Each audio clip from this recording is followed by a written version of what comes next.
ನಾವು ಅದ್ಭುತವಾಗಿ life after death ಮರಣಾನಂತರ ಜೀವನದ ಬಗ್ಗೆ ಪ್ರತಿದಿನ ಸಂದೇಶವನ್ನ ತಗೊಂತಾ ಇದೀವಿ. ನಮ್ಮ ಗುರುಗಳು ಏನು ಹೇಳಿದಾರಂತ. ಇವತ್ತು ಕೊನೆಯ ದಿನ, ಮರಣಾನಂತರ ಜೀವನದ ಒಂದು ಸಂದೇಶ.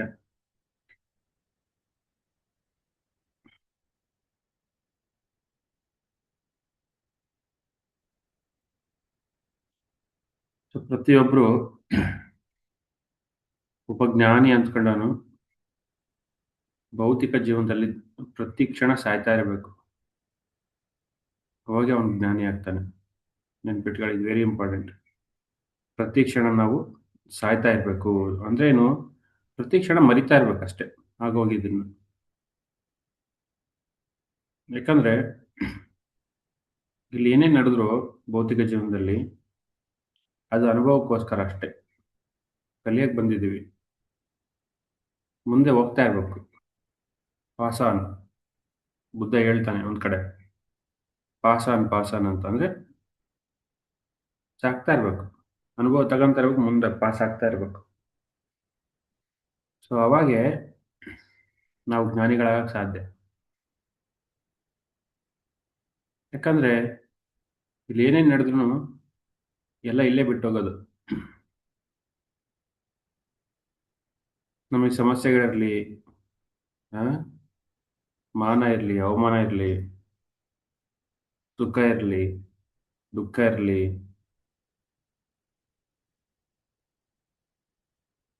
ಜಯ ಇರಲಿ, ಅಪಜಯ ಇರಲಿ, ಎಲ್ಲನೂ ಕೂಡ ಎಲ್ಲ ಇಲ್ಲೇ ಬಿಟ್ಟು ಹೋಗ್ತೀವಿ ನಾವು. ಈ ಭೌತಿಕ ಪ್ರಪಂಚದಲ್ಲಿ ಏನೇನು ನಮಗೆ ಸಿಕ್ಕಿದ್ವು ಅವನ್ನೆಲ್ಲನೂ ಇಲ್ಲೇ ಬಿಟ್ಟು ಹೋಗ್ತೀವಿ. ಅವನ್ನೆಲ್ಲ ಯಾಕೆ ಪಡ್ಕೊಂಡಿದ್ದೀವಿ, ಯಾಕೆ ನಾವು ನಮಗೆ ಬರ್ತಿದಾವಂದ್ರೆ ಅನುಭವಕ್ಕೋಸ್ಕರ ಅಷ್ಟೇ. ಆ ಅನುಭವ ಆಗಿರಲಿಲ್ಲ ಹೋದ ಜನ್ಮ. ಹಾಗಾಗಿ ಈ ಜನ್ಮ ಏನು ಮಾಡಿದ್ವಿ, ಅವನ್ನ ಎಲ್ಲನೂ ಸ್ವೀಕಾರ ಮಾಡಿದ್ದೀವಿ ನಾವು ಬೇಕು ಅಂತ. ಸ್ವೀಕಾರ ಮಾಡೋದಕ್ಕೆ ಅವೆಲ್ಲ ನಮಗೆ ಬಂದಿದ್ದಾವೆ. ಅಥವಾ ಹೋದ ಜನ್ಮ, ಎಷ್ಟೋ ಜನ್ಮಗಳ ಕರ್ಮ ಈ ಜನ್ಮಕ್ಕೆ ನಾವು ಸ್ವೀಕಾರ ಮಾಡಿದ್ದೀವಿ. ಒಂದು ಜನ್ಮದ್ದೋ, ಎರಡು ಜನ್ಮದ್ದೋ, 5 ಜನ್ಮದ್ದೋ ಕರ್ಮಗಳನ್ನು ಸ್ವೀಕಾರ ಮಾಡಿದ್ದೀವಿ. ಆ ಕರ್ಮಗಳಿಂದ ನಮಗೆ ದುಃಖ ಬಂದಿದೆ, ನಷ್ಟ ಬಂದಿದೆ. ಹಾಗಾಗಿ ಆ ಕರ್ಮಗಳನ್ನೆಲ್ಲ ಕ್ಲಿಯರ್ ಮಾಡ್ಕೊಂತಿದ್ದೀವಿ. ಸೊ ಈ ಒಂದು ಜ್ಞಾನ ಇದ್ರೆ ನಾವು ಪ್ರತಿ ಕ್ಷಣ ಸಾಯ್ತಾ ಇರ್ತೀವಿ, ಮುಂದೆ ಹೋಗ್ತಾ ಇರ್ತೀವಿ. ಅಂದ್ರೇನು? ಪ್ರತಿ ಕ್ಷಣ ಅವನ್ನ ಮರಿತಾ ಇರ್ತೀವಿ.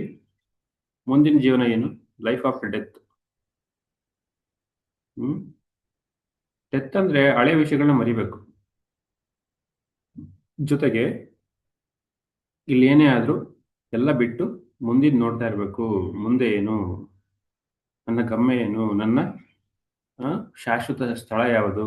ಈ ಭೂಮಿ ಶಾಶ್ವತ ಸ್ಥಳ ಅಲ್ಲ. ಪರ್ಮನೆಂಟ್ ಹೋಮ್ ಮೇಲಿದೆ. ಅಲ್ಲಿಂದ ಬಂದಿದ್ದೀನಿ ನಾನು, ಅಲ್ಲಿಗೆ ಹೋಗ್ಬೇಕು ನಾನು. ಹ್ಮ್ ಸೊ ಈ ಒಂದು ಜ್ಞಾನದಲ್ಲಿ ನಾವು ಬದುಕಿದ್ರೆ ಅತ್ಯದ್ಭುತವಾಗಿ ಬದುಕ್ಬೋದು ಜೀವನದಲ್ಲಿ. ಸೊ ಎಲ್ಲರೂ ಏನಾಗಿದೆ, ಏನೋ ನಾವು ಇಲ್ಲೇ ಇದ್ಬಿಡ್ತೀವಿ ಅನ್ನೋಂಗ್ ಬದುಕ್ತಿದ್ದಾರೆ. ಈ ಭೌತಿಕ ಪ್ರಪಂಚದಲ್ಲೇ ಇದ್ಬಿಡ್ತೀವಿ ಅಂತ ಬದುಕ್ತಿದ್ದಾರೆ. ಇಲ್ಲೇನೇ ತೊಂದರೆಗಳಾದ್ರು, ಇಲ್ಲೇನೇ ಅವಮಾನಗಳಾದ್ರು ಮರೆಯಕ್ಕಾಗ್ತಿಲ್ಲ. ಯಾಕೆಂದ್ರೆ ಈ ಭೌತಿಕ ಪ್ರಪಂಚಕ್ಕೆ ಎಲ್ಲರೂ ಅಂಟ್ಕೊಂಡಿದ್ದಾರೆ. ಅದಾಗಿರೋದು. ನಾವು ಈ ಭೌತಿಕ ಪ್ರಪಂಚಕ್ಕೆ ಅಂಟಬಾರ್ದು, ಈ ಭೂಮಿಗೆ ಅಂಟಬಾರ್ದು. ಇದು ಬಿಟ್ಟೋಗ್ತಕ್ಕಂಥದ್ದು. ಇವತ್ತಲ್ಲ ನಾಳೆ ಬಿಟ್ಟೋಗ್ತೀವಿ ನಾವು. ಆಮೇಲೆ ಈ ಭೌತಿಕ ದೇಹಕ್ಕೆ ಏನೇ ಆದ್ರೂ ಅಥವಾ ಮನಸ್ಸಿಗೆ ಏನೇ ಆದ್ರೂ ಅದು ನಿನ್ನನ್ನು ಬಾಧಿಸಲ್ಲ, ಅದು ನಿಂದಲ್ಲ. ಇದು ಯಾವತ್ತು ಹೋಗುತ್ತೆ. ಇದು ದೇಹ ಹೋಗುತ್ತೆ, ಮನಸ್ಸು ಹೋಗುತ್ತೆ, ಕಳ್ಸ್ಕೊಳ್ತವೆ. ಸೊ ಈ ಒಂದು ಜ್ಞಾನದಲ್ಲಿದ್ದಾಗ ಯಾವುದೇ ಕಾರಣಕ್ಕೂ, ಅರಿವಿನಲ್ಲಿದ್ದಾಗ ಯಾವುದೇ ಕಾರಣಕ್ಕೂ ದುಃಖ ತಗೊಳ್ಳೋದಿಲ್ಲ. ನಮ್ಮ ಗುರುಗಳು ಹೇಳ್ತಿದ್ರು. ಅವ್ರೇನು ಹೇಳ್ತಿದ್ರು ಅಂದ್ರೆ, ಸದಾನಂದ ಯೋಗಿಗಳು, ಬರೋದನ್ನ ಬೇಡ ಅನ್ಬೇಡ, ಬಂದಿದ್ದನ್ನ ಬಂತು ಅನ್ಕೋಬೇಡ, ಹೋಗಿದ್ದನ್ನ ಹೋಯ್ತು ಅನ್ಬೇಡ. ನೋಡಿ, ಬರದನ್ನ ಯಾವತ್ತೂ ಬೇಡ ಅನ್ಬಾರ್ದು. ಯಾಕಂದ್ರೆ ಅದು ಅನುಭವಕ್ಕೆ ಬರ್ತಿದೆ. ನಿನ್ನ ಕರ್ಮ ಕ್ಲಿಯರ್ ಮಾಡಕ್ ಬರ್ತಿದೆ. ಆ? ಬಂದಿದೆ ಅಂದ್ರೆ ಅದನ್ನ ಬೇಡ ಅನ್ನಕ್ ಹೋಗ್ಬೇಡ. ಅದು ಕೂಡ ಅನುಭವ ಕೊಡ್ತಿದೆ. ಹೋಗಿದ್ದನ್ನ ಬೇಡ ಅನ್ಬೇಡ. ಅದು ಹೋಯ್ತು ನಿನ್ಗೆ ಆಯ್ತು ಅನುಭವ ಮುಗೀತದು ಅಷ್ಟೇ. ನಿನ್ನ ಆತ್ಮಕ್ಕೆ ಅನುಭವ ಮುಗೀತು. ಆತ್ಮಕ್ಕೆ ಅನುಭವ ಮುಗಿದಿದೆ. ಬಟ್ ಮನ್ಸೇನ್ ಕೇಳ್ತಿದೆ ಮತ್ತಿನ್ನೂ ಬೇಕನ್ನುತ್ತೆ. ಮನ್ಸು ಯಾವತ್ತೂ ತೊಂದರೆಗಳೇ ಮಾಡುತ್ತದು. ಅದೇನ್ ಮಾಡುತ್ತೆ, ಇಲ್ಲೇ ನಾನು ಶಾಶ್ವತ, ಈ ಭೌತಿಕ ಪ್ರಪಂಚನೇ ಶಾಶ್ವತ ಅನ್ನಂಗೆ ಬದುಕ್ತಾ ಇರತ್ತೆ ಯಾವಾಗ್ಲೂ. ಸಾಯ್ತಾ ಇರಲ್ಲ. ಮನಸ್ಸೇನ್ ಮಾಡ್ತಿರತ್ತೆ, ಇನ್ನು ಜೀವ ತುಂಬ್ತಾ ಇರತ್ತೆ. ಮನ್ಸಿಗೆ ಸಾಯೋದ್ ಗೊತ್ತಿಲ್ಲ. ಮನ್ಸಿಗೆ ಬೆಳೆಸೋದ್ ಗೊತ್ತು. ಇದು ಭಾರಿ ಇಂಪಾರ್ಟೆಂಟ್ ನಾವು. ಹಂಗಾಗಿ ಮನ್ಸಲ್ಲಿರಬಾರ್ದು. ಆತ್ಮದಲ್ಲಿದ್ದಾಗ ಏನಾಗುತ್ತೆ, ಪ್ರತಿ ಕ್ಷಣ ನಾವು ಸಾಯ್ತಾ ಇರ್ತೀವಿ. ಅಂದ್ರೆ ಪ್ರತಿ ಕ್ಷಣ ಮರಿತಾ ಇರ್ತೀವಿ ಆಗೋಗಿದ್ದನ್ನ. ಅದೇ ಮನಸ್ಸು ಏನ್ ಮಾಡ್ತಿರುತ್ತೆ, ಮತ್ತೆ ಮತ್ತೆ ನೆನ್ಪು ಮಾಡ್ತಾ ಇರುತ್ತೆ. ಲೈಫ್ ಆಫ್ಟರ್ ಡೆತ್ ಇದೆ ಅಂದ್ರೆ ಆ, ಜೀವನ ಸಾವಿನ ನಂತರ ಇದೆ ಅಂದ್ಮೇಲೆ ಯಾಕೆ ನೆನ್ಪು ಮಾಡ್ಕೋಬೇಕು ನಾವು? ಸೊ ಹಾಗಾಗಿ ನಾವು ರಿಲೇಷನ್‌ಗಳೇ ನೋಡ್ತೀವಿ. ಆ, ಅತ್ತೆ ಸೊಸೆ ರಿಲೇಷನ್ನು. ನಮ್ಮ ಗುರುಗಳು ಹೇಳ್ತಾರೆ ಒಂದ್ ಕಡೆ. ಅತ್ತೆ ಸೊಸೆ ರಿಲೇಷನ್ ಲೈಫ್ ಆಫ್ಟರ್ ಡೆತ್ ಇದೆ. ಯಾಕೆ ಹೊಡೆದಾಡ್ತೀರಿ? ಅನ್ಯೋನ್ಯವಾಗಿ ಬದುಕಿ. ಅಥವಾ ಅತ್ತೆನೋ ಸೊಸೆನೋ ಸಹಿಸ್ಕೊಳ್ಳಿ. ಅದು ಹಿಂದ್ಲ ಜನ್ಮದ ಕರ್ಮ ಅದು. ಹಾಗಾಗಿ ಏನ್ ಮಾಡ್ತಿದೀಯ? ನೀನೇ ಆಯ್ಕೆ ಮಾಡ್ಕೊಂಡ್ ಬಂದಿದೀಯ. ಅವ್ರು ನಿನ್ನ ಗುರು ನೀನು. ನಿನ್ನ ಗುರು ಅವರು. ಅವ್ರನ್ನ ಸಹಿಸ್ಕ ನೀನು. ಅದಾಗ ಅವ್ರಿಗೆ ಏನ್ ಬೇಕು ಧರ್ಮಗಳು ಮಾಡು ನೀನು. ಅತ್ತೆ ಸೊಸೆನೋ ಆ? ಅಥವಾ ಇನ್ಯಾರೋ ರಿಲೇಷನ್‌ನಲ್ಲಿ. ಬೇಕಾದ್ರೆ ಮೇಜರು ಈ ಒಂದು ಜಗಳಗಳು ಬರೋದೇ ಅತ್ತೆ ಸೊಸೆನಲ್ಲಿ. ಈ ನಮ್ಮ ದೇಶದಲ್ಲಿ. ಅಥವಾ ನಿನ್ನ ಆಫೀಸ್ ಬಾಸು ಆ? ಅಥವಾ ಇನ್ಯಾರೋ ರಿಲೇಷನ್ ನೀನು ಅವ್ರನ್ನ ಸಹಿಸ್ಕೊಳ್ಳೇಬೇಕು. ಬೇರೆ ದಾರಿ ಇಲ್ಲ ಅಂದ್ರೆ ಸಹಿಸ್ಕ. ಆ? ಸಹಿಸ್ಕೊಂಡಿಲ್ಲ ಅಂದ್ರೆ ಏನಾಗುತ್ತೆ, ಮತ್ತೆ ಕರ್ಮಗಳು ಮತ್ತೆ ನೆಕ್ಸ್ಟ್ ಲೈಫಿಗೆ ಬರ್ತವೆ. ಇವಾಗೇ ಮುಗಿಸ್ಕ ಎಲ್ಲ ನೀನು. ನೀನು ಮುಂದೆ ಹೋಗ್ಬೇಕು. ಮತ್ತೆ ಬರೋದ್ ಬೇಕಿಲ್ಲ ಇಲ್ಲಿಗೆ. ಸೊ ಹಾಗಾಗಿ ಪ್ರತಿ ಕ್ಷಣ, ಪ್ರತಿದಿನ ನಾವು ಸಾಯ್ತಾ ಇರ್ಬೇಕು. ಅದೇ ಇರೋದು ವಿಷಯ. ಅಂದ್ರೆ ಅನುಭವಗಳು ಮುಗಿಸ್ಕೊಂಡು ಪಾಸ್ ಆಗ್ತಾ ಇರ್ಬೇಕು, ಪಾಸ್ ಆಗ್ತಾ ಇರ್ಬೇಕು. ನಾವು ಅನುಭವಗಳು ಬೇಡ ಅನ್ಬಾರ್ದು. ಬಂದಿದ್ದನ್ನ ಯಾವತ್ತೂ ಬೇಡ ಅನ್ಬಾರ್ದು. ಬಂದಿದ್ದನ್ನ ಬೇಡ ಅಂದ್ರೇನು? ನಾವಿನ್ನೂ ಜ್ಞಾನಿಗಳಾಗಿಲ್ಲ. ಆ? ಆಗ್ಲೇ ಒಂದು ಕ್ಲಾಸಲ್ಲಿ ಹೇಳಿದ್ದೀನಿ. ನಮ್ಮ ಫಸ್ಟ್ ಬೇಬಿ ಬಾಳ ವಿಕೆಟ್ ಮಾಡುತ್ತಂತ ಗೊತ್ತು. ಆದ್ರೂ ಬೇಡ ಅನ್ಲಿಲ್ಲ. ನಾನು ನಮ್ಮ ಗುರುಗಳಿಗೆ ಫೋನ್ ಮಾಡಿದೆ. ಅವ್ರೇನ್ ಹೇಳಿದ್ರು? ಆಗೋದೆಲ್ಲ ಒಳ್ಳೇದಕ್ಕಂತ ಹೇಳಿದ್ರು. ನನಗೆ ಅನಿಸ್ತಿದೆ. ಬಟ್ ನಮ್ಮ ಫ್ಯಾಮಿಲಿ ಏನ್ ಮಾಡಿದ್ರು? ಫೋನ್ ಮಾಡು ಅಂದ್ರು. "ನೀವು ಇಷ್ಟು ಧ್ಯಾನ ಮಾಡ್ತೀರಿ, ಈಗಾದ್ರೆ ಹೆಂಗೆ?" ಅಂದ್ರು. ಬಟ್ ಹೋಗುತ್ತಂತ ಗೊತ್ತು. ನಾವು ಬೇಡ ಅಂದಿಲ್ಲ. ನಮ್ಮ ಗುರುಗಳು ಅದೇ ಹೇಳಿದ್ರು. "ಆಗೋದೆಲ್ಲ ಒಳ್ಳೇದಕ್ಕೆ ಕರೆಕ್ಟ್ ಆಗ್ತಿದೆ" ಅಂತ ಹೇಳಿದ್ರು. ನೋಡಿ, ಹಂಗಿರ್ಬೇಕು ಜೀವನ. ಏನೇ ಬಂದ್ರು, ಏನೇ ಬರ್ತಿದ್ರು ಬೇಡ ಅನ್ಬಾರ್ದು. ಅದು ಅನುಭವಕ್ಕೆ ಬರುತ್ತೆ. ಅದು ನಮ್ಮ ಪ್ರಗತಿಗೋಸ್ಕರ ಬರುತ್ತೆ. ಯಾವಾಗ ಈ ಜ್ಞಾನದಲ್ಲಿ ನಾವು ಬದುಕ್ತೀವಿ, ಅವಾಗೇನಾಗುತ್ತೆ, ನಾವು ಮುಂದೆ ಹೋಗ್ತೀವಿ. ಮತ್ತೆ ಬರೋ ಅವಶ್ಯಕತೆ ಇಲ್ಲ. ಆ ಅನುಭವಗಳ್ನ, ಆ ಕರ್ಮಗಳ್ನ ಅಥವಾ ಆ ಒಂದು ಲರ್ನಿಂಗ್‌ಗಳನ್ನ ಇಲ್ಲೇ ಮುಗಿಸ್ಕೊಂತೀವಿ ಎಲ್ಲ. ಈ ಭೌತಿಕ ಪ್ರಪಂಚದಲ್ಲೇ ಮುಗಿಸ್ಕೊಂತೀವಿ ಅಥವಾ ಈ ಲೈಫಲ್ಲೇ ಮುಗಿಸ್ಕೊಂತೀವಿ. ಈ ಒಂದು ಅರಿವಿದ್ದಾಗ ನಾವು ಯಾವತ್ತೂ ಜೀವನದಲ್ಲಿ ಅಳೋದಿಲ್ಲ. ನಮ್ಮ ಗುರುಗಳು ಸಾವಿರ ಸತಿ ಹೇಳೋರು. ನಾವು ಅಳ್ತಿದೀವಂದ್ರೆ ಜೀವನದಲ್ಲಿ ಇನ್ನೂ ನಮ್ಗೆ ಜ್ಞಾನ ಬಂದಿಲ್ಲ ಅಂತ. ಯಾವುದಕ್ಕೂ ಅಳಬಾರ್ದು ಭೂಮಿ ಮೇಲೆ. ಯಾವುದೇ ಕಾರಣಕ್ಕೂ ಅಳಬಾರ್ದು. ಯಾವುದಕ್ಕೂ ಅಳಬಾರ್ದು. ಏನಾದ್ರೂ ಅಳಬಾರ್ದು. ಅಂತ ಪರಿ ದುಃಖ ಬಂದ್ರೆ ಟೈಮ್ ಇಟ್ಕೊಂಡು ಅಳ್ಬೇಕಂತೆ. ಒಂದು 5 ನಿಮಿಷನೋ ಅಷ್ಟೇ. ಯಾಕಂದ್ರೆ ಅಳೋದಕ್ಕೆ ನೀನು ಏನ್ ಕಳ್ಕೊಂಡಿದ್ಯಾ? ಹ್ಮ್? ಸಾವನ್ನದೇ ಇಲ್ಲ. ಅಥವಾ ನಷ್ಟನದೇ ಇಲ್ಲ. ನಷ್ಟ ಇಲ್ಲ, ಲಾಭ ಇಲ್ಲ. ನೀನೇನು ಸಂಪಾದಿಸೋದಿಲ್ಲ ಇಲ್ಲಿ. ಎಲ್ಲ ಬಿಟ್ಟೋಗೋದೇ ಇದೆ. ಹಂಗಾಗಿ ಯಾವ್ದಕ್ಕೆ ಅಳ್ತೀಯ? ಯಾವ್ದಕ್ಕೋಸ್ಕರ ಅಂಟ್ಕೊಂತೀಯ ನೀನು? ಆ? ಆ ಅಲೆಕ್ಸಾಂಡರು ದೇಹ ಬಿಟ್ಟ ಮೇಲೆ 2 ಕೈಗಳನ್ನ, ಬರೀ ಕೈಗಳನ್ನ ಈ ತರ ಮೇಲೆತ್ತಿ ನನ್ನ ಏನು ಸಮಾಧಿ ಮಾಡ್ತೀರಿ ಆ ಒಂದು ಕಾಫಿನ್ ಏನ್ ರೆಡಿ ಮಾಡ್ತಿರಲ್ಲ, ರೆಡಿ ಮಾಡಿದಾಗ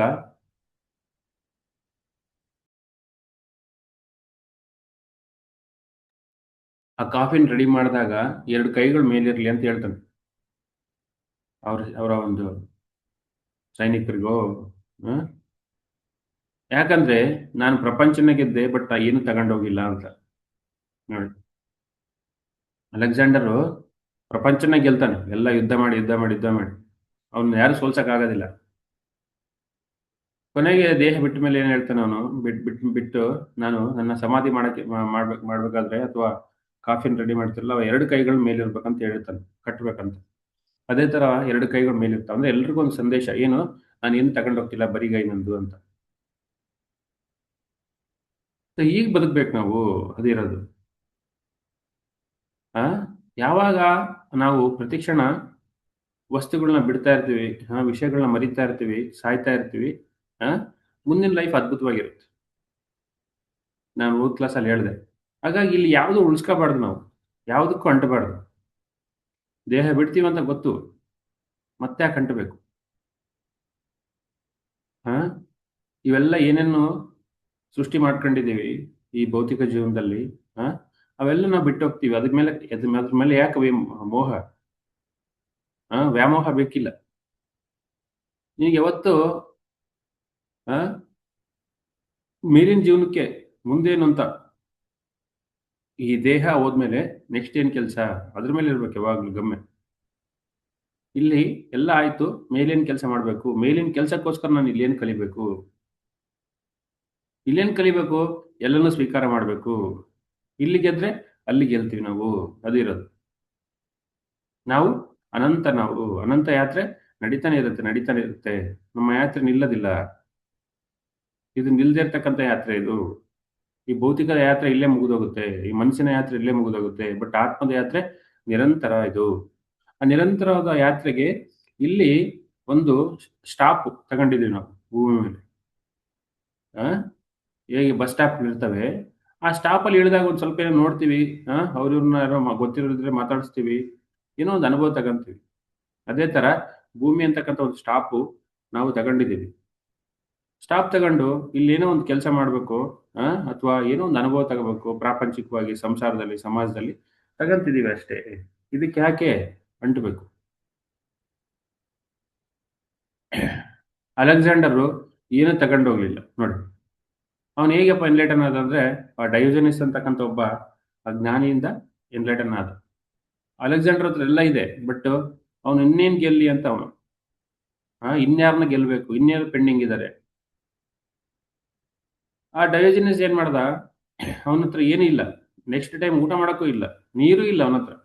ಬಟ್ ನಗ್ನಗ್ತಾ ಇದ್ದಾನೆ, ಅವನು ಸಮಾಧಾನವಾಗಿದ್ದಾನೆ, ಶಾಂತವಾಗಿದ್ದಾನೆ. ಬಟ್ ಅಲೆಕ್ಸಾಂಡರ್ ಏನು, ಪ್ರಪಂಚನೇ ತನ್ನ ಕಾಲ್ ಕೆಳಗಿದೆ, ಆದ್ರೂ ಸಮಾಧಾನ ಇಲ್ಲ ಅವನು.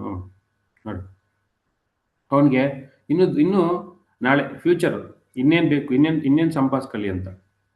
ಇವನು ಡಯೋಜನಸ್ ಹತ್ರ ಏನೂ ಇಲ್ಲ, ಅರ್ಕ ಬಟ್ಟೆ ಇದೆ, ಬಟ್ಟೆ ಕೂಡ ಸರಿಯಾಗಿಲ್ಲ ಮೈ ಮೇಲೆ, ಆದ್ರೆ ಅವನು ಖುಷಿಯಾಗಿದ್ದಾನೆ, ಆನಂದವಾಗಿದ್ದಾನೆ.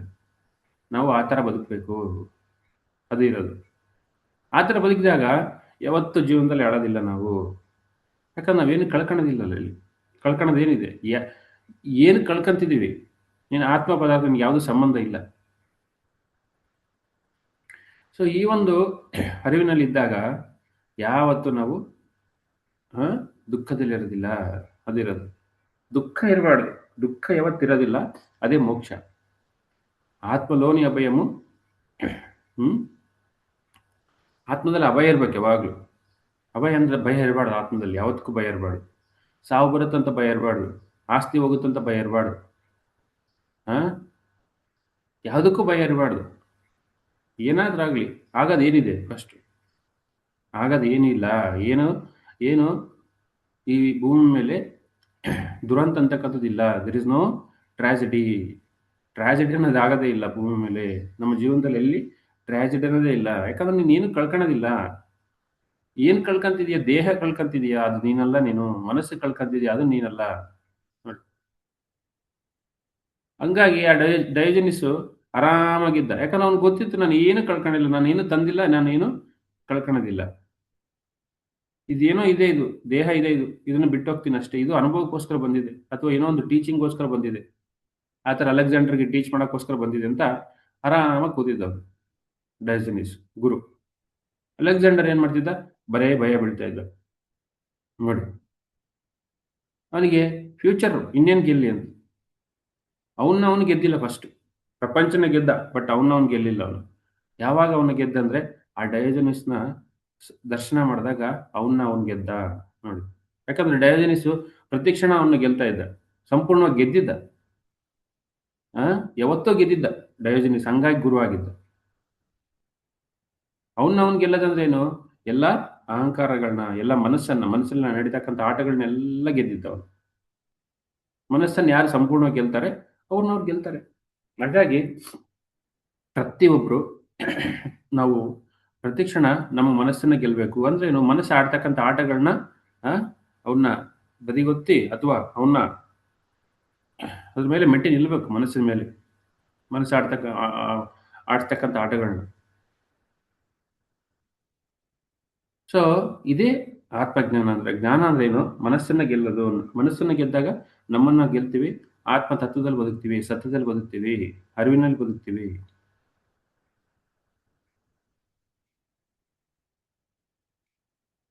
ಈ ಅರಿವಿನಲ್ಲಿ ಬದುಕ್ತೀವಿ. ಎಷ್ಟು ಅರಿವಿನಲ್ಲಿ ಬದುಕ್ತೀವಿ ಅಷ್ಟು ಆನಂದವಾಗಿರ್ತೀವಿ. ನಾವು ಆನಂದವಾಗಿರೋಕ್ಕೋಸ್ಕರ ಬಂದಿದ್ದೀವಿ ಭೂಮಿಗೆ.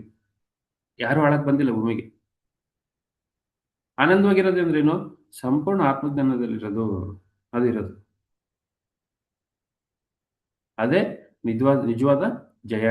ಅದು ಸತ್ಯದೊಂದಿಗೆ ಇರತಕ್ಕಂಥದ್ದು. ಸತ್ಯದಲ್ಲಿದ್ದಾಗ ಯಾವಾಗಲೂ ಜಯ ಇರುತ್ತೆ. ಯಾರಿಗಪ್ಪ ಜಯ ಅಂದ್ರೆ ಆತ್ಮ ಪದಾರ್ಥಕ್ಕೆ ಜಯ ಇರುತ್ತೆ. ಯಾವತ್ತು ಮನಸ್ಸಿಗೆ, ದೇಹಕ್ಕೆ ಅದು ಅದು ಅದು ಜಯ ಅಲ್ಲ.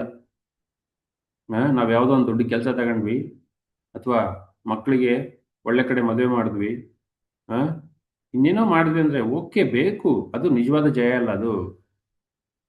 ಆ ನಿಜವಾದ ಜಯ ಅಂದ್ರೇನು? ನಮ್ಮನ್ನ ನಾವು ಗೆಲ್ಲೋದು, ಆತ್ಮ ಪದಾರ್ಥ ಜೊತೆ ಆತ್ಮ ತತ್ವದಲ್ಲಿ ಬದುಕೋದು, ಅದು ಇರೋದು. ಯೋಗಿ ಆಗೋದು. ಯೋಗಿ ಅಂದ್ರೇನು? ಮನಸ್ಸಲ್ಲಿ ಇರಲ್ಲ ಅವನು, ಆತ್ಮ ತತ್ವದಲ್ಲಿ ಇರ್ತಾನ. ಮನಸ್ಸನ್ನ ಗೆದ್ದಿರ್ತಾನ ಸಂಪೂರ್ಣವಾಗಿ. ಮನಸ್ಸಿನ ಮೇಲೆ ಆಧಿಪತ್ಯ ಸಂಪಾದಿಸ್ಕೊಂಡಿರ್ತಾನ. ಆ ಆ ಡಯೋಜನಿಸು ಪ್ರಪಂಚದ ಮೇಲೆ ಆಧಿಪತ್ಯ ಸಂಪಾದಿಸ್ಕೊಂಡ. ಎಲ್ಲರನ್ನೂ ಹತೋಟಿಗೆ ಇಟ್ಟು ತಗೊಂಡವನು. ಬಟ್ ತನ್ನನ್ನು ತಾನು ಹತೋಟಿಗೆ ತಗೊಳ್ಳಿಲ್ಲ. ಮನಸ್ಸಿನ ಮೇಲೆ ಹತೋಟಿಗೆ ತಗೊಳ್ಳಿಲ್ಲ. ಸೊ ಲೈಫ್ ಆದ್ಮೇಲೆ ಈ ಒಂದು ಈ ಒಂದು ಲೈಫು ಆಫ್ಟರ್ ಡೆತ್ ಇದೆ ಅಂದ್ರೆ, ಡೆತ್ ಅಂದ್ರೆ ಬಾಡಿ ಹೋದ್ಮೇಲೆ ಲೈಫ್ ಇದೆ ಅಂದ್ಮೇಲೆ ಯಾಕೆ ಹೇಳ್ಬೇಕು? ಯಾಕೆ ದುಃಖ? ಯಾವ್ದಕ್ಕೋಸ್ಕರ ದುಃಖ? ನೋಡಿ, ಆಧಿಪತ್ಯ ಸಂಪಾದಿಸ್ಕೋಬೇಕಾಗಿದ್ದು ನಮ್ಮ ಮನಸ್ಸಿನ ಮೇಲೆ, ಆ ನಮ್ಮ ಮೇಲೆ, ಮನಸ್ಸು ಆಡ್ತಕ್ಕಂಥ ಆಟಗಳ ಮೇಲೆ, ಆ ಒಂದು ಅಜ್ಞಾನದ ಮೇಲೆ. ಸಂಪೂರ್ಣ ಯಾರು ಆ ಆ ಒಂದು ಆಧಿಪತ್ಯ ಸಂಪಾದಿಸ್ಕೊಂತಾರೆ ಮನಸ್ಸಿನ ಮೇಲೆ, ಅವರೇ ಯೋಗಿಗಳವರು. ಅವ್ರು ಯಾವತ್ತೂ ಆನಂದವಾಗಿರ್ತಾರೆ ಅವರು. ಯಾಕಂದ್ರೆ ಅವ್ರಿಗೆ ಫ್ಯೂಚರ್ ಅನ್ನೋದೇ ಇಲ್ಲ ತಲೆಯಲ್ಲಿ. ಪಾಸ್ಟ್ ಇಲ್ಲ, ಫ್ಯೂಚರ್ ಇಲ್ಲ ಅವ್ರಿಗೆ.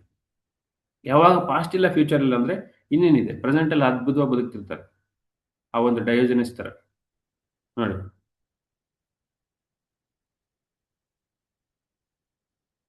ಯಾರಪ್ಪ ಮಾಸ್ಟರ್ ಅಂದ್ರೆ, ತನ್ನನ್ನು ತಾನು ಸಂಪೂರ್ಣವಾಗಿ ಗೆದ್ದವನು ಮಾಸ್ಟರ್.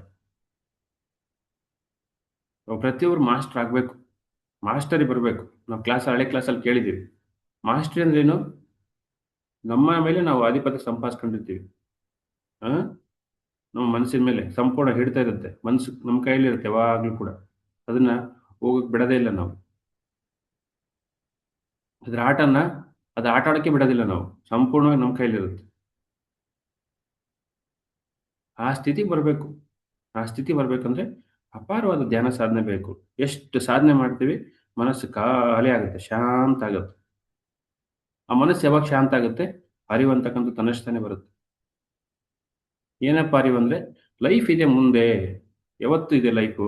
ಇದು ನಿಜವಾದ ಲೈಫ್ ಅಲ್ಲ, ಇಷ್ಟೇ ಅಲ್ಲ ಲೈಫು. ಇದೊಂದು ಅನುಭವಕ್ಕೋಸ್ಕರ ಇದೆ ನೋಡಿ. ಸೊ ಎಲ್ಲರೂ ಕೂಡ ಆ ಸಾಯೋದು ಕಲಿಬೇಕು ಪ್ರತಿ ಕ್ಷಣ. ಸಾಯೋದಂದ್ರೇನು? ಮರ್ಯಾದೆ ಕಲಿಬೇಕು ಪ್ರತಿದಿನ. ಎಲ್ಲದನ್ನು ಮರ್ಯಾದೆ ಕಲಿಬೇಕು, ಏನೇ ಇರಲಿ.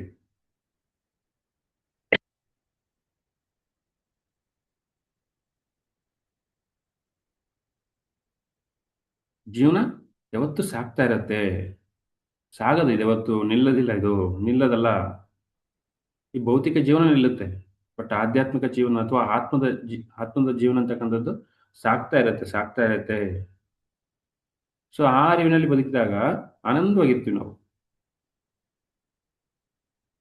ಸೊ ಪ್ರತಿಯೊಬ್ಬರು ಆನಂದವಾಗಿರೋದೇ ಕಲಿಬೇಕು.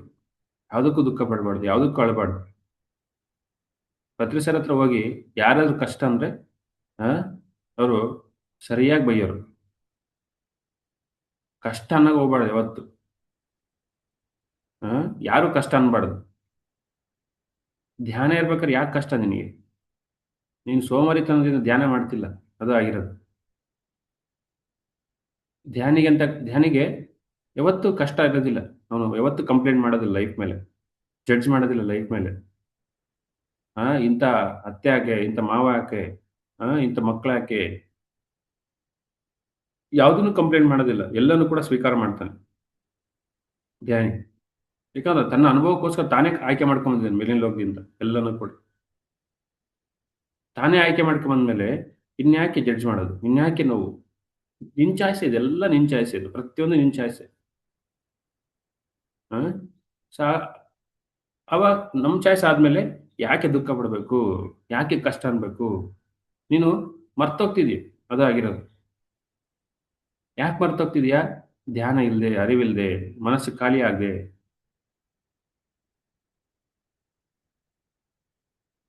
ಕಷ್ಟ ಕೂಡ ಕೊನೆ ಆಗುತ್ತೆ ನಿನಗೆ, ಇವತ್ತಲ್ಲ ನಾಳೆ. ಯಾಕಂದ್ರೆ ಅದು ಬಿಟ್ಟು ಹೋಗ್ತೀಯ ನೀನು. ಪ್ರತಿಯೊಂದಕ್ಕೂ ಎಂಡಿದೆ, ಆ ಕಷ್ಟಕ್ಕೂ ಎಂಡಿದೆ. ಈ ದೇಹಕ್ಕೆ ಎಂಡಿದೆ ಅಂದ್ರೆ ಕಷ್ಟಕ್ಕೂ ಕೂಡ ಎಂಡಿದೆ. ಮತ್ತೆ ಇನ್ಯಾಕೆ ಬೇಜಾರಾಗಬೇಕು? ಅನ್ಭವಿಸು, ಕರ್ಮ ಕಳೀತತೆ. ಕರ್ಮ ಮುಗಿಸ್ಕೋಬೇಕಲ್ಲ ನೀನು. ನೀನು ಮಾಡಿದ ತಪ್ಪಿಗೆ ನೀನು ಅನುಭವಿಸ್ತಿದೀಯ, ಅದೇ ಧರ್ಮ.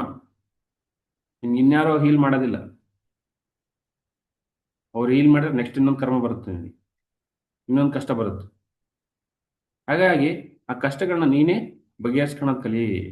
ಅವಾಗ ಇನ್ಯಾರ ಮೇಲೆ ಡಿಪೆಂಡ್ ಆಗೋದಿಲ್ಲ, ಇನ್ಯಾರನ್ನೂ ಹುಡ್ಕೋದಿಲ್ಲ ನೆಕ್ಸ್ಟ್ ಟೈಮು. ಸೊ ಈ ಲೈಫ್ ಆದ್ಮೇಲೆ ಮುಂದಿನ ಜೀವನ ಇದ್ದೇ ಇದೆ. ನೀನು ಯಾವತ್ತು ಇರ್ತಕ್ಕಂಥವನು. ಒಂದಾದ್ಮೇಲೆ ಒಂದು ಅನುಭವಕ್ಕೋಸ್ಕರ ಆತ್ಮ ಇದೆ. ಅನುಭವ, ಹೊಸ ಹೊಸ ಹೊಸ ಹೊಸ ಅನುಭವ ಕೇಳುತ್ತೆ ಆತ್ಮ. ಸೊ ಹಾಗಾಗಿ ಯಾವತ್ತು ದುಃಖ ಪಡಬಾರ್ದು, ಯಾವುದಕ್ಕೂ ದುಃಖ ಪಡಬಾರ್ದು. ನಾವು ದುಃಖ ಪಡ್ತೀವಿ ಅಂದ್ರೆ ಇನ್ನು ಅಜ್ಞಾನದಲ್ಲಿದ್ದೀವಿ. ಜಡ್ಜ್ ಮಾಡ್ತೀವಿ ಅಂದ್ರೆ ಇನ್ನು ಅಜ್ಞಾನದಲ್ಲಿದ್ದೀವಿ. ಕಮೆಂಟ್ ಮಾಡ್ತೀವಿ ಅಂದ್ರೆ ಅಜ್ಞಾನದಲ್ಲಿದ್ದೀವಿ. ನಾವು ಒಂದು ಲೈಫ್ ಇಂದ ನೋಡ್ತಿದೀವಿ, ಒಂದೇ ಡೈರೆಕ್ಷನ್ ನೋಡ್ತಿದೀವಿ. ಇದು ಆಧ್ಯಾತ್ಮಿಕತೆ. ಇದು ಆಧ್ಯಾತ್ಮಿಕತೆ ಅಂದ್ರೆ ಏನು? ಎಲ್ಲ ಹೋಲಲ್ಲಿ ನೋಡ್ಬೇಕು, ವಿಶ್ವರೂಪ ಇರುತ್ತೆ. ಈ ಭೌತಿಕ ಜೀವನಕ್ಕೆ ಮನಸ್ಸಿಗೆ ವಿಶ್ವರೂಪ ಇಲ್ಲ. ಆಧ್ಯಾತ್ಮಿಕತೆ ಅಂದ್ರೆ ಆಸ್ ಎ ಹೋಲ್ ಕಂಪ್ಲೀಟ್ ಆಗಿ ನೋಡ್ಬೇಕು, ಜನ್ಮ ಜನ್ಮಗಳೇ ನೋಡ್ಬೇಕು. ಅವನೇ ಜ್ಞಾನಿ. ಒಬ್ಬನ ಜ್ಞಾನಿ ಆಗ್ಬೇಕಂದ್ರೆ ಜನ್ಮಗಳು ಹಿಡಿತು ಅಂತ ಹೇಳ್ತಾನೆ ಶ್ರೀಕೃಷ್ಣ. ಅದಕ್ಕೆ ಆ ಜನ್ಮ ಜನ್ಮದ ಸಾಧನೆ ಮಾಡಿ ನಾವು ಜ್ಞಾನಿಗಳಾಗಬೇಕು, ಜ್ಞಾನಿಗಳಾಗ್ತೀವಿ ಕೂಡ. ಸೊ ಪ್ರತಿಯೊಬ್ಬರು ನಾವು ಜೀವನನ ಹೋಲಾಗಿ ನೋಡ್ಬೇಕು, ಸಂಪೂರ್ಣವಾಗಿ ನೋಡ್ಬೇಕು, ಪರಿಪೂರ್ಣವಾಗಿ ನೋಡ್ಬೇಕು. ಆವಾಗ ಏನಾಗುತ್ತೆ? ದುಃಖನದಿರೋದಿಲ್ಲ ಜೀವನದಲ್ಲಿ, ಅದಿರೋದು. ಯಾರು ಪರಿಪೂರ್ಣವಾಗಿ ನೋಡೋದಿಲ್ವೋ ಅವ್ರಿಗೆಲ್ಲನೂ ಕೂಡ ಜಡ್ಜೆ, ಎಲ್ಲನೂ ಕೂಡ ಕಮೆಂಟೆ. ಅವ್ರು ಯಾವಾಗಲೂ ಮಾತಾಡ್ತಿರ್ತಾರೆ, ನನಗೆ ಅದು ಕಷ್ಟ ಆಗಿದೆ, ಇದು ಕಷ್ಟ ಆಗಿದೆ, ಅದು ನಷ್ಟ, ಇದು ನಷ್ಟ. ಆತ್ಮತತ್ವದಲ್ಲಿ ಇಲ್ದಿರೋರಿಗೆ ಯಾವತ್ತು ದುಃಖನೇ, ಯಾವತ್ತು ಕಮೆಂಟೆ. ಯಾರು ಆತ್ಮತತ್ವದಲ್ಲಿ ಬದುಕ್ತಿರ್ತಾರೆ, ಸತ್ಯದಲ್ಲಿ ಬದುಕ್ತಿರ್ತಾರೆ, ಅವರಿಗೆ ಯಾವತ್ತು ದುಃಖ ಇರೋದಿಲ್ಲ. ಅವ್ರು ಸರಿಯಾಗಿ ಬದುಕ್ತಾರೆ ಭೂಮಿ ಮೇಲೆ, ಎಲ್ಲ ವಿಷಯಗಳಲ್ಲೂ ಜೀವನನ ಸರಿಯಾಗಿ ಅಪ್ಕಂತಾರೆ, ಭೌತಿಕ ಜೀವನನ. ಯಾಕಂದ್ರೆ ತನ್ನ ಕಷ್ಟಗಳೇ ತಾನೇ ಆಯ್ಕೆ ಮಾಡ್ಕೊಂಬಂದಿದ್ದಾನೆ ಕರ್ಮ ಕಳಿಯೋಕ್ಕೋಸ್ಕರ. ನೋಡಿ, ಎಲ್ಲ ಮುಗಿಸ್ಕೊಂಡು ಹೋಗ್ಬೇಕು ನಾನು. ಸೊ ನಾವು ಹಾಗಾಗಿ ಯಾವುದಕ್ಕೂ ದುಃಖ ಪಡಬಾರ್ದು. ಲೈಫ್ ಆಫ್ಟರ್ ಡೆತ್ ಇದೆ, ಅನಂತ ಯಾತ್ರೆ ಇದೆ. ಆ ಅನಂತ ಯಾತ್ರೆ ಇರ್ಬೇಕಾದ್ರೆ ಯಾಕೆ ದುಃಖ ಪಡಬೇಕು? Thank you masters.